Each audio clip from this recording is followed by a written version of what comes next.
Hi there, this is Dani, and the channel is You and Me Living Free. If you've been watching me, you know I quit my job 6 months ago to travel in my minivan, and I'm about 6 months of the way into the journey. I decided I would take a year off, so I budgeted for a year. I'm halfway through. I think I'm going to do a whole video about my thoughts about being halfway, because there's actually a lot there. But today, all I'm trying to decide is, should I stay or should I go, right? So I've been at the Albuquerque Balloon Fiesta. I keep wanting to call it the Balloon Festival, but it's Balloon Fiesta. The international event with all the balloons and everything. And if you haven't seen those, I'll put a link in the description or at the end on the cards to show those videos. But so here's the thing. Even when I was planning this trip, I knew I can take a certain amount of being in towns. I can take a certain amount of parking in Walmart parking lots. And I was going to do the crowds and everything at the Albuquerque Balloon Fiesta. So I knew that after that I would need some nature. I would need some alone time. I would need to get away from the hustle and the bustle and take some time. I know that much about myself from the traveling that I've done. So self-knowledge is really good. But I thought I was really going to just wake up in the morning and rush off. But as I was laying in bed last night thinking about it, I wasn't thrilled about the idea of getting up in the morning and driving 5 hours to my next destination. The next destination happens to be on native land in the Navajo, on Navajo land. And so I know I won't have, I won't have a Walmart and I won't have certain things, right? So I thought, well, what if instead of just leaving, also where I'm going is going to be cooler than here in Albuquerque. Albuquerque, the days have been about 80 degrees, although we had some weather moving in, so it's a little cooler. So here's the thought process. It's kind of like this whole deciding whether I should stay and go. Number one, I love having the flexibility. I don't like making camping reservations. I don't even meeting up with friends, like I'm willing to do it because it's so much fun. There's such a high reward. But to limit myself in any way, I try not to do it unless it's really, really important. Like the dates for the Balloon Festival Fiesta were set. So I knew I was going to be locked in there, but that's at the beginning of my trip. Now I have not a single date except for Thanksgiving. I want to be home before Thanksgiving. That's the only date in my mind.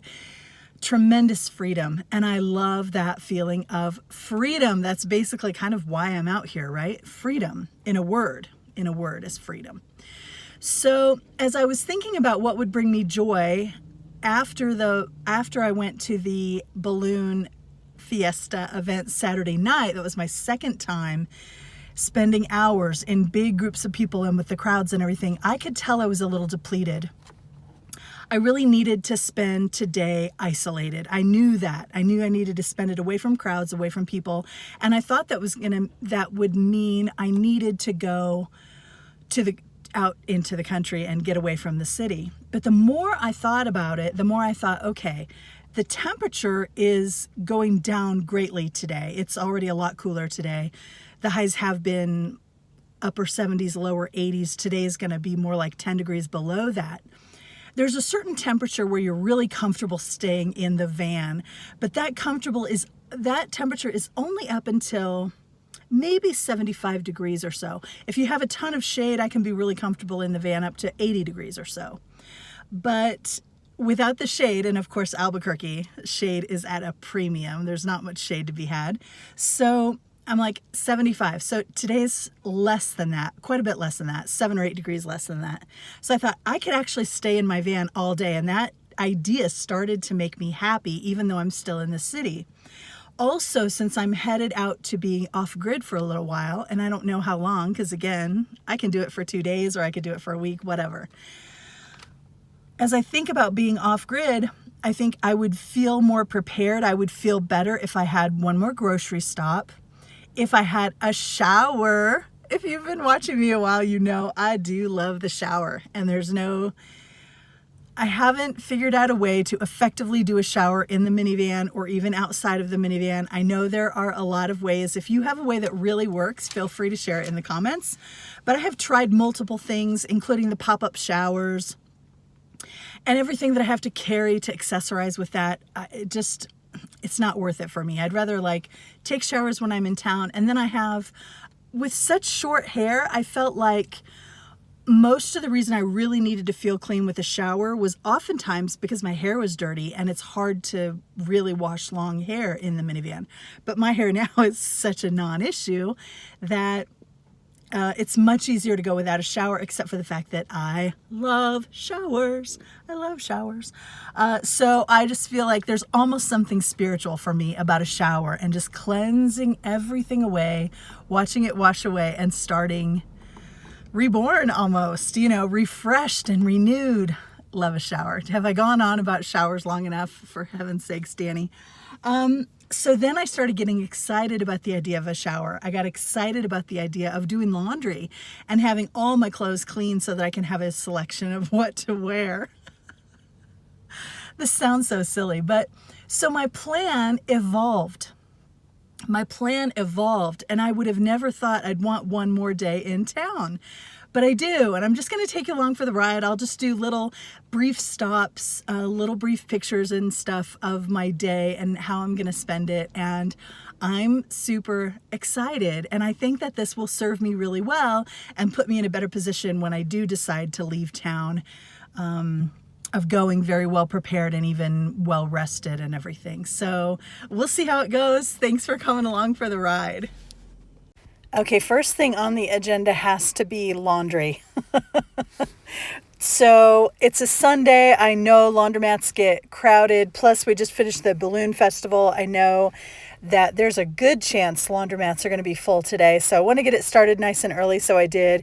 And this is what I was met with. Wah, wah. Not one, but two out of order bill changers. Out of service. And then, as if that wasn't enough, if you look at the bottom of the blue sign, it says attendant has no cash. It's like rubbing salt in the wound, but there was no attendant on duty anyway, so that didn't even really matter. So it's back to the old drawing board, and I found Laura's Laundry. I want to give them a little plug. Boo, Corrales Laundromat. Yay, Laura's Laundry.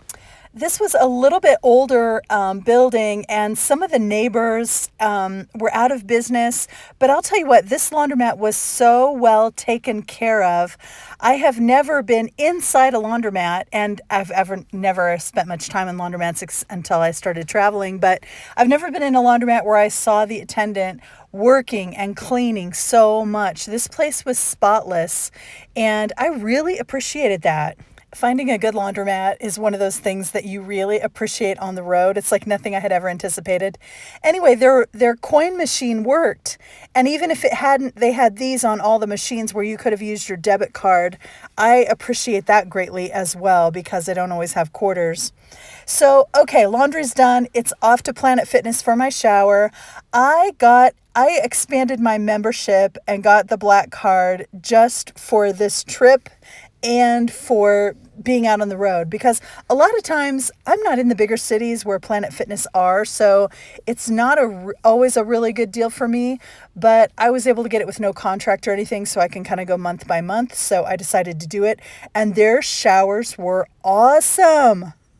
So not only do we have the shower, but we have the little changing room, and there was no time limit, of course, at Planet Fitness. Have you been in the truck stops or even at the other laundromats that also have showers where they time your shower? So I've had them where, okay, you can have a 6-minute shower or you can have 15 minutes in the room total, and that's undressing, getting dressed again, everything. I've had both those situations and they are no fun. I do love to enjoy a shower, and I was able to today. At this point, I'm feeling pretty good about myself. The shower is done. The laundry is done. We're making progress, having a great day.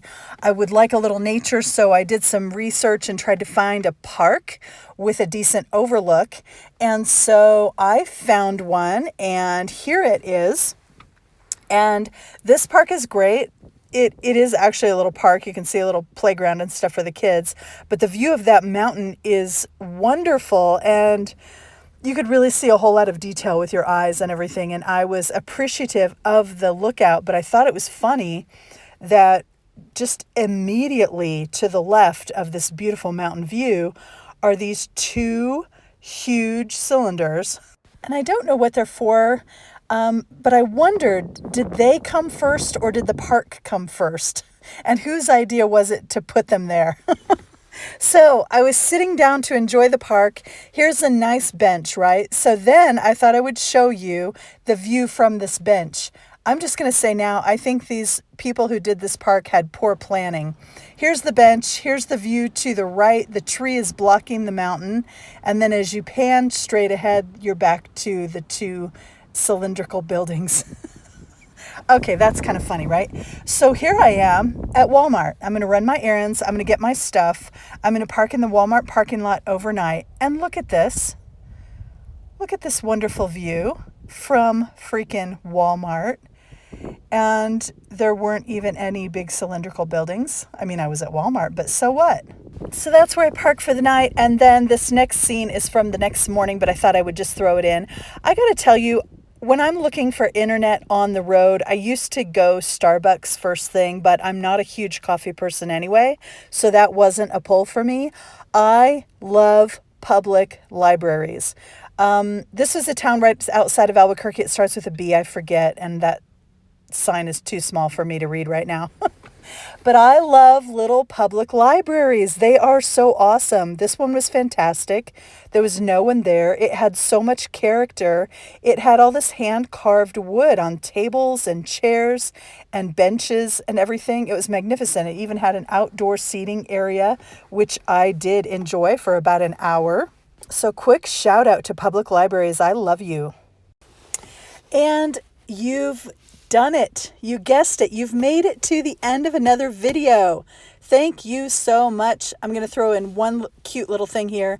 I was looking for some trails to do, and I found this one, Riverside Drain Trail. Who's going to go do that? Who's going to go walk on that trail with a name like that? Did we have to call it this? I think Albuquerque Parks and Rec Department might have a little work to do.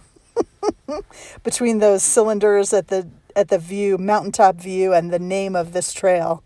But I loved it anyway.